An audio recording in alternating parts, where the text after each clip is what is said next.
The Rime of the Ancient Mariner by Samuel Taylor Coleridge. Argument. How a ship, having passed the line, was driven by storms to the cold country towards the South Pole, and how from thence she made her course to the tropical latitude of the great Pacific Ocean, and of the strange things that befell, and in what manner the ancient mariner came back to his own country. Part 1. It is an ancient mariner, and he stoppeth one of three. By thy long grey beard and glittering eye, now wherefore stopp'st thou me? The bridegroom's doors are opened wide, and I am next of kin. The guests are met, the feast is set, mayst hear the merry din. He holds him with his skinny hand. There was a ship, quoth he. Hold off, unhand me, grey-beard loon. Eftsoons his hand drop he. He holds him with his glittering eye. The wedding guest stood still, and listens like a 3 years' child. The mariner hath his will. The wedding guest sat on a stone, he cannot choose but hear, and thus spake on that ancient man, the bright-eyed mariner. The ship was cheered, the harbor cleared, merrily did we drop, below the kirk, below the hill, below the lighthouse top. The sun came up upon the left, out of the sea came he, and he shone bright, and on the right went down into the sea. Higher and higher every day, till over the mast at noon, the wedding guest here beat his breast, for he heard the loud bassoon. The bride hath paced into the hall, red as a rose is she, nodding their heads before her goes the merry minstrelsy. The wedding guest he beat his breast, yet he cannot choose but hear, and thus spake on that ancient man, the bright-eyed mariner. And now the storm blast came, and he was tyrannous and strong. He struck with his o'ertaking wings, and chased us south along. With sloping masts and dipping prow, as who pursued with yell and blow, still treads the shadow of his foe, and forward bends his head. The ship drove fast, loud roared the blast, and southward we fled. And now there came both mist and snow, and it grew wondrous cold, and ice mast high came floating by, as green as emerald. And through the drifts did the snowy cliffs did send a dismal sheen, nor shapes of men nor beasts we ken, the ice was all between. The ice was here, the ice was there, the ice was all around. It cracked and growled and roared and howled like noises in a swound. At length did cross an albatross, through the fog it came, as if it had been a Christian soul, we hailed it in God's name. It ate the food it ne'er had eat, and round it flew. The ice did split with a thunder fit, the helmsman steered us through. And a good south wind sprung up behind, the albatross did follow, and every day for food or play came to the mariner's hollow. In mist or cloud, in mast or shroud, it perched for vespers 9, whiles all the night, through fog smoke white, glimmered the white moonshine. God save thee, ancient mariner, from the fields that plague thee thus. Why look'st thou so with my crossbow? I shot the albatross. Part 2. The sun now rose upon the right, out of the sea came he, still hid in mist, and on the left went down into the sea. And the good south wind still blew behind, but no sweet bird did follow, nor any day for food or play came to the mariner's hollow. And I had done a selfish, hellish thing, and it would work 'em woe, for all averred I had killed the bird that made the breeze to blow. Ah, wretch, said they, the bird to slay that made the breeze to blow.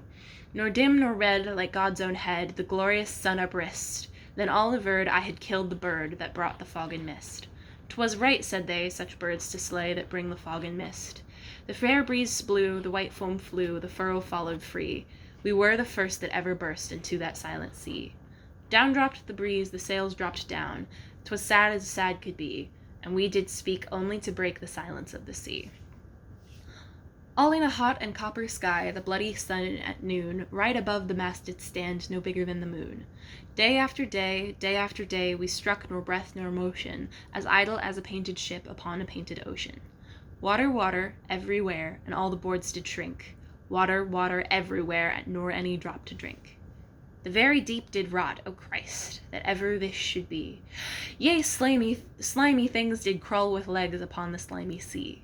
About, in reel and rout, the death fires danced at night. The water like a witch's oils burnt green and blue and white.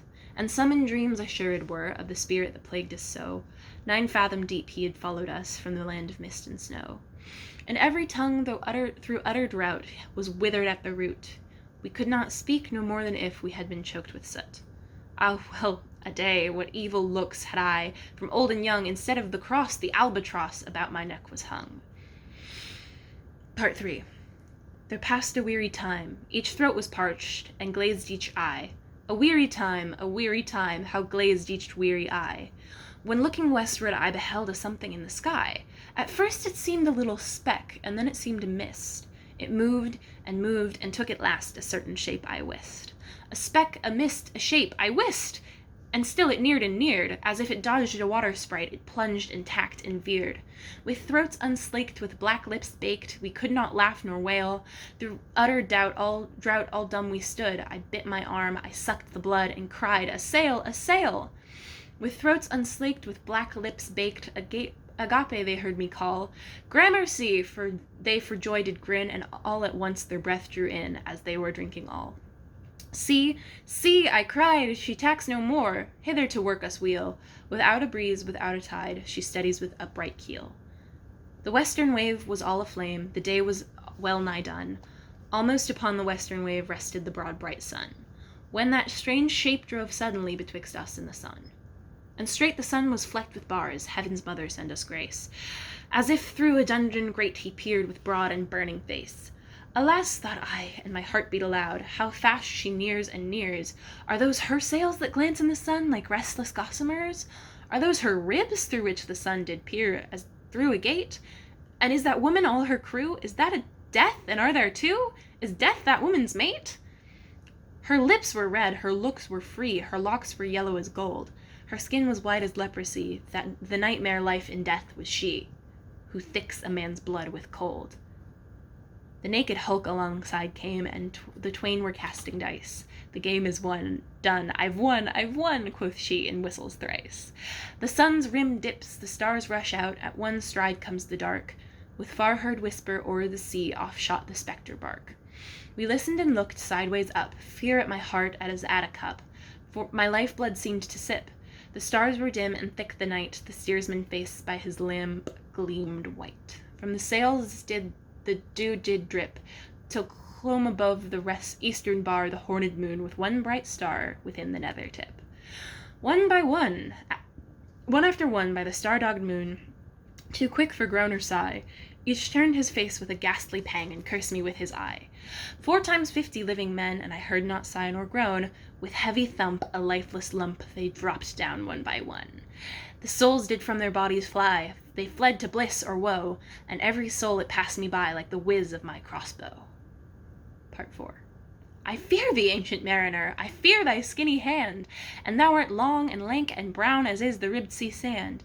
I fear thee and thy glittering eye, and thy skinny hand so brown. Fear not, thou wedding guest, this body dropped not down. Alone, all alone, alone on a wide sea, and never a saint took pity on my soul in agony. The many men so beautiful, and they all dead did lie, and 1,000 slimy things lived on, and so did I. I looked upon the rotting sea, and drew my eyes away. I looked upon the rotting deck, and there the dead men lay. I looked to heaven and tried to pray, but ever a prayer had gushed. A wicked whisper came and made my heart as dry as must. I closed my lids, and kept them closed, and the balls like pulses beat. For the sky and sea, the sea and the sky lay dead like a load on my weary eye, and the dead were at my feet. The cold sweat melted from their limbs, nor rot nor reek did they. The look with which they looked on me had never passed away. An orphan's curse would drag to hell a spirit from on high, but oh, more horrible than that is the curse in a dead man's eye. 7 days, 7 nights I saw that curse, and yet I could not die. The moving moon went up the sky, and nowhere did abide. Softly she was going up, and a star or two beside. Her beams bemocked the sultry main like April hoarfrost spread, but where the ship's huge shadow lay, the charmed water burnt all away, a still and awful red. Beyond the shadow of the ship, I watched the water snakes. They moved in tracks of shining white, and when they reared, the elfish light fell off in hoary flakes. Within the shadow of the ship, I watched their rich attire. Blue, glossy green, and velvet black, they coiled and swam, and every track was a flash of golden fire. Oh, happy living things, no tongue their beauty might declare. A spring of love gushed from my heart, and I blessed them unaware. Sure my kind saint took pity on me, I blessed them unaware. The self-same moment I could pray, and from my neck so free, the albatross fell off and sank like lead into the sea. Part 5. Oh, sleep, it is a gentle thing, beloved from pole to pole. To Mary Queen the praise be given, she sent the gentle sleep from heaven that slid into my soul. The silly buckets on the deck that had so long remained, I dreamt they were filled with dew, and when I awoke it rained. My lips were wet, my throat was cold, my garments were dank. Sure I had drunken in my dreams, and still my body drank. I moved and could not feel my limbs, I was so light almost. I thought that I had died in sleep, and was a blessed ghost. And soon I heard a roaring wind. It did not come anear, but with its sound it shook the sails that were so thin and sere. The upper air burst into life, and 100 fire flags were seen. To and fro they were hurried about, and to and fro, and in and out, the wan stars danced between. And the coming wind did soar more loud, and the sails did sigh like sledge, and the rain poured down from its one black cloud, the moon was at its edge. The thick black cloud was cleft, and still, the moon was at its side. The waters shot from some high crag, the lightning fell, with never a jag, the river steep and wide. The loud wind never reached the ship, yet how the ship moved on! Beneath the lightning and the moon the dead men gave groan. They groaned, they stirred, they all uprose, nor spake nor moved their eyes. It had been strange even in a dream to see those dead men rise. The helmsman steered, the ship moved on, yet never a breeze up blew. The mariners all 'gan work the ropes where they were wont to do. They raised their limbs like lifeless fools, and were a ghastly crew. The body of my brother's son stood by me knee to knee. The body, and I pulled at one rope, but he said naught to me. I fear thee, ancient mariner, be calm, thou wedding guest. 'Twas not those souls that fled in pain, which was to their corpses came again, but a troop of spirits blessed. When it dawned, they dropped their arms, and clustered round the mast. Sweet sounds rose slowly through their mouths, and from their bodies passed. Around flew each sweet sound, they darted to the sun. Slowly the sounds came back again, now mixed one by one. Sometimes a dropping from the sky, I heard the skylark sing. Sometimes all little birds that are, how they seemed to fill the sea and air with their sweet jargoning. And now 'twas like all instruments, now like a lonely flute, and now it is an angel's song that makes the heavens be mute. It ceased, yet still the sails made on, a pleasant noise till noon, a noise like of a hidden brook in the leafy month of June, that to the quiet sleeping woods all night singeth a quiet tune. Till noon we quietly sailed on, yet never a breeze did breathe. Slowly and smoothly went the ship, moved onward from beneath. Under the keel 9 fathom deep, from the land of mist and snow, the spirit slid, and it was he that made the ship to go. The sails at noon left off their tune, and the ship stood still also. The sun right up to above the mast had fixed her to the ocean, but in a minute she 'gan stir with a short uneasy motion. Backwards and forwards half her length with a short uneasy motion. Then like a pawing horse let go, she made a sudden bound. It flung the blood into my head, and I fell down in a swound. How long in that same fit I lay, I have not to declare, but ere my living life returned, I heard it, and in my soul discerned 2 voices in the air. Is it he? Quoth one. Is this the man, by him who died on the cross? With his cruel bow he laid full low the harmless albatross. The spirit who bideth by himself in the land of mist and snow, he loved the bird that loved the man who shot him with his bow. The other was a softer voice, as soft as honeydew. Quoth he, the man hath penance done, and penance more will do. Part 6. But tell me, speak again, thy soft response renewing. What makes that ship drive on so fast? What is the ocean doing? Still as a slave before his lord, the ocean hath no blast.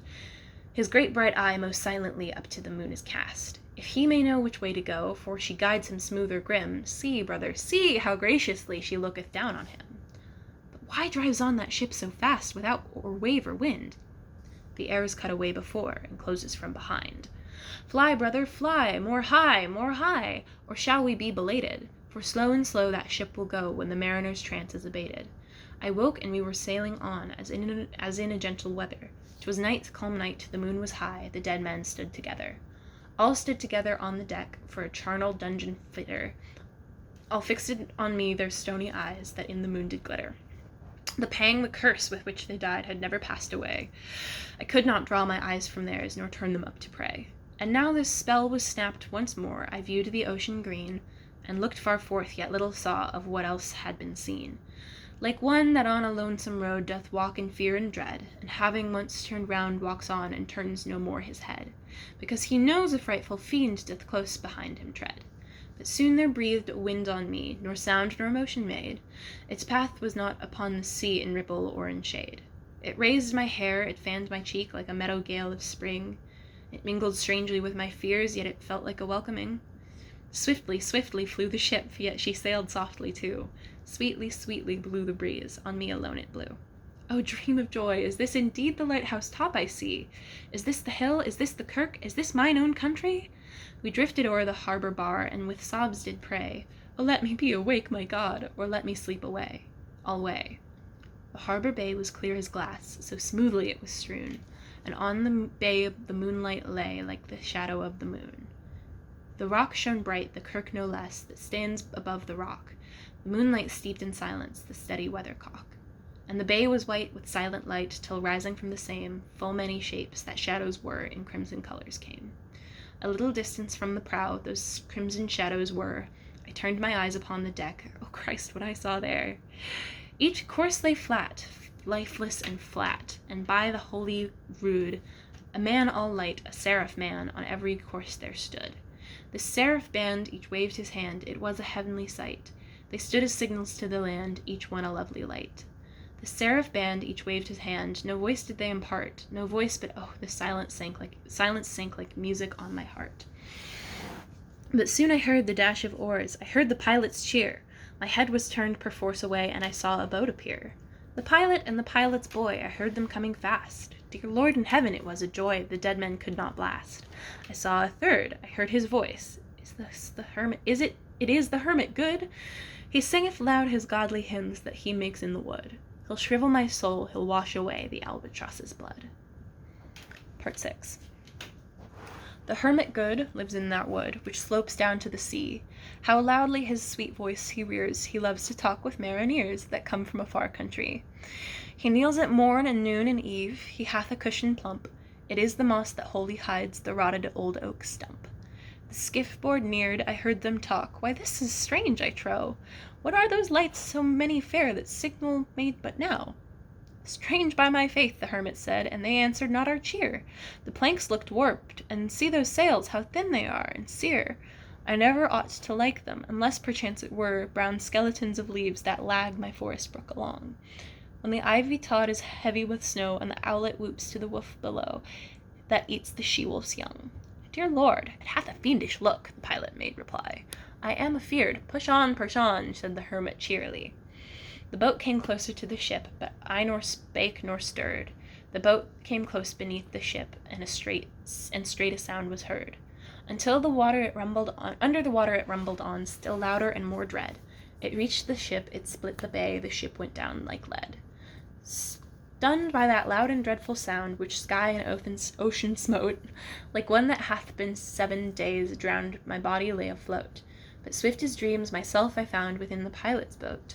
Upon the whirl where sank the ship, the boat spun round and round, and all was still, save that hill was telling of the sound. I moved my lips, the pirate shrieked, and fell down in a fit. The holy hermit raised his eyes, and prayed where he did sit. I took the oars, the pilot's boy, who doth now crazy go, laughed loud and long, and all the while his eyes went to and fro. Ha, ha, quoth he, full plain I see, the devil knows how to row. And now, all in my own country, I stood on the firm land. The hermit stepped forth from the boat, and scarcely he could stand. Oh, shrieve me, holy man! The hermit crossed his brow. Say quick, quoth he, I bid thee say, what manner of man art thou? Forthwith this frame of mine was wrenched with a woeful agony, which forced me to begin my tale, and then it left me free. Since then, at an uncertain hour, the agony returns. Until my ghastly tale is told, the heart within me burns. I pass like night from land to land, I have strange power of speech. That moment his face I see, I know the man that must hear me, to him my tale I teach. What loud uproar bursts from that door? The wedding guests are there. But in the garden bower the bride, and bridemaids are singing are. And hark the little vesper bell which biddeth me to prayer. O wedding guest, this soul hath been alone on a wide, wide sea. So lonely 'twas that God himself scarce seemed there to be. O sweeter than the marriage feast, 'tis far sweeter to me, to walk together to the kirk with a godly company.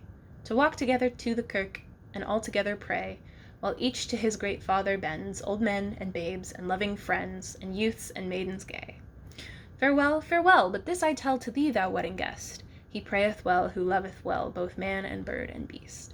He prayeth best who loveth best all things both great and small, for the dear God who loveth us, he made and loveth all. The mariner whose eye is bright, whose beard is with age is hoar, is gone, and now the wedding guest turned from the bridegroom's door. He went like one that hath been stunned, and is of sense forlorn. A sadder and a wiser man he rose the morrow morn.